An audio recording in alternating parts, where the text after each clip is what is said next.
Doctor साहब, बच्चा बहुत कमज़ोर हो गया है, कोई टॉनिक बता दीजिए। डॉक्टर साहब, मदर बहुत बीमार रहती हैं, लिहाजा बहुत कमज़ोर हो गई हैं, चलना फिरना मुश्किल हो गया है, कोई अच्छी सी टॉनिक लिख दीजिए। डॉक्टर साहब, मुझे भी बड़ी आजकल हाथ पैरों में कमज़ोरी महसूस होती है और थकावट का एहसास जल्दी हो जाता है। जब काम करते हैं तो लगता है कि बस जान निकल गई, कोई अच्छी सी टॉनिक बता दीजिए। दोस्तों, इस तरह के जुमले, इस तरह की बातें रोज़ाना मेरे सुनने में आती रहती हैं। लोगों का जहन बना हुआ है कि टॉनिक पीने से हमारी हेल्थ इम्प्रूव होगी, हमारी कमज़ोरी दूर हो जाएगी। काफ़ी हद तक बात सही है। दवाएं अलग चीज़ होती हैं और टॉनिक अलग होती है। दरअसल टॉनिक जो है वो न्यूट्रिशन का नाम होता है, अलग से कुछ न्यूट्रिशंस इस्तेमाल कराए जाते हैं जिनको टॉनिक कहा जाता है। तो अगर टॉनिक लेना ही है तो हम दुनिया की सबसे अच्छी टॉनिक क्यों ना इस्तेमाल करें। एक ऐसी टॉनिक जिसे किसी इंसान ने नहीं बनाया, किसी फैक्ट्री में नहीं बनाई गई, दुनिया वालों ने नहीं बनाई, बल्कि उसे कुदरत ने बनाया है। और उस बेहतरीन, इस दुनिया की, इस कायनात की, इस ब्रह्मांड की सबसे बेहतरीन टॉनिक का नाम है शहद, हनी। हिंदी में इसे मधु बोलते हैं। आप सोचिए कि इस टॉनिक को बनाने के लिए अल्लाह ने एक छोटे से इंसेक्ट का इंतखाब किया है। एक मक्खी एक ड्राप का 10वां हिस्सा शहद लेने के लिए 20-20, 22-22 मील दूर उड़ कर जाती है और प्योर लाती है शहद।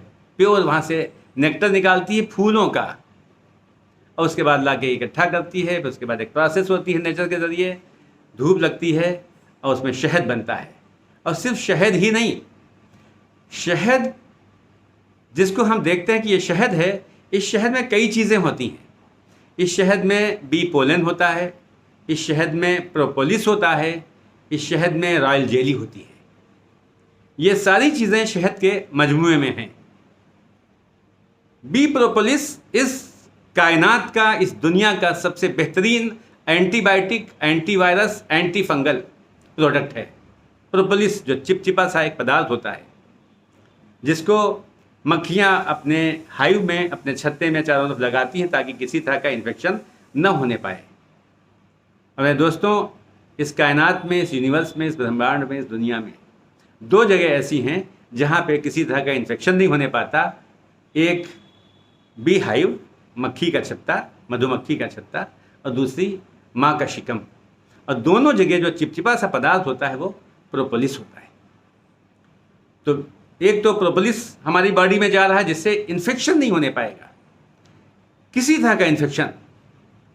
दूसरे पोलन, जब फूल के ऊपर मक्खी बैठती है तो उसके पैरों में परागकण लग जाते हैं, वो परागकण भी शहद में शामिल होते हैं।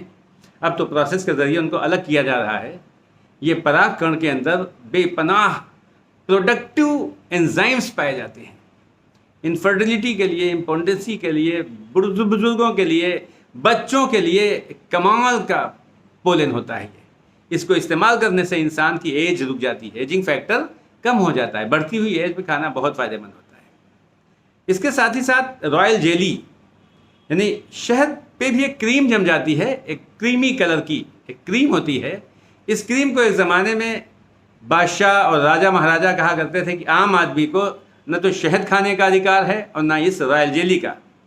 और कहीं कहीं पर तो अगर ये पता चल जाता कि आम आदमी ने रॉयल जेली को खाया है, शहद में जमा हुई क्रीम को खाया है, तो उसको सज़ाए मौत दे दी जाती थी। ये सिर्फ बादशाहों के लिए, राजाओं के लिए थी।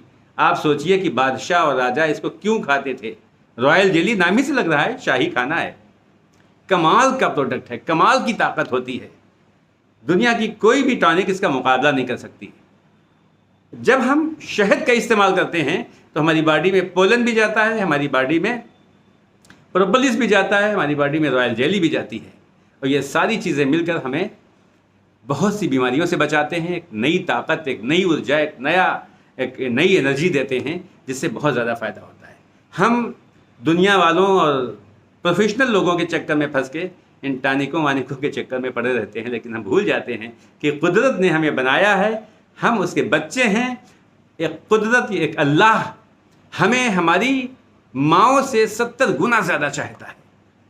लिहाजा उसने हमारे लिए बड़ा अच्छा इंतज़ाम कर रखा है।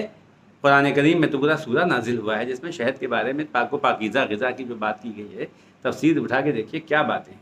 लिहाजा आइए आज से हम अपने मंथली बजट में जहाँ वो सारी चीज़ें भी इस्तेमाल करते हैं जो जिस्म को, सेहत को नुकसान पहुँचाने वाली भी होती हैं, आज हम तय करते हैं कि अपने मंथली बजट में शहद का इस्तेमाल ज़रूर रखेंगे, शहद ज़रूर लाएंगे और अपने बच्चों को, अपने बुज़ुर्गों को, अपने आप को रोज़ाना शहद का इस्तेमाल कराएंगे ताकि हम इम्यून सिस्टम को स्ट्रॉन्ग कर सकें, बीमारियों से बच सकें और एक बेहतरीन सेहतमंद ज़िंदगी गुजार सकें।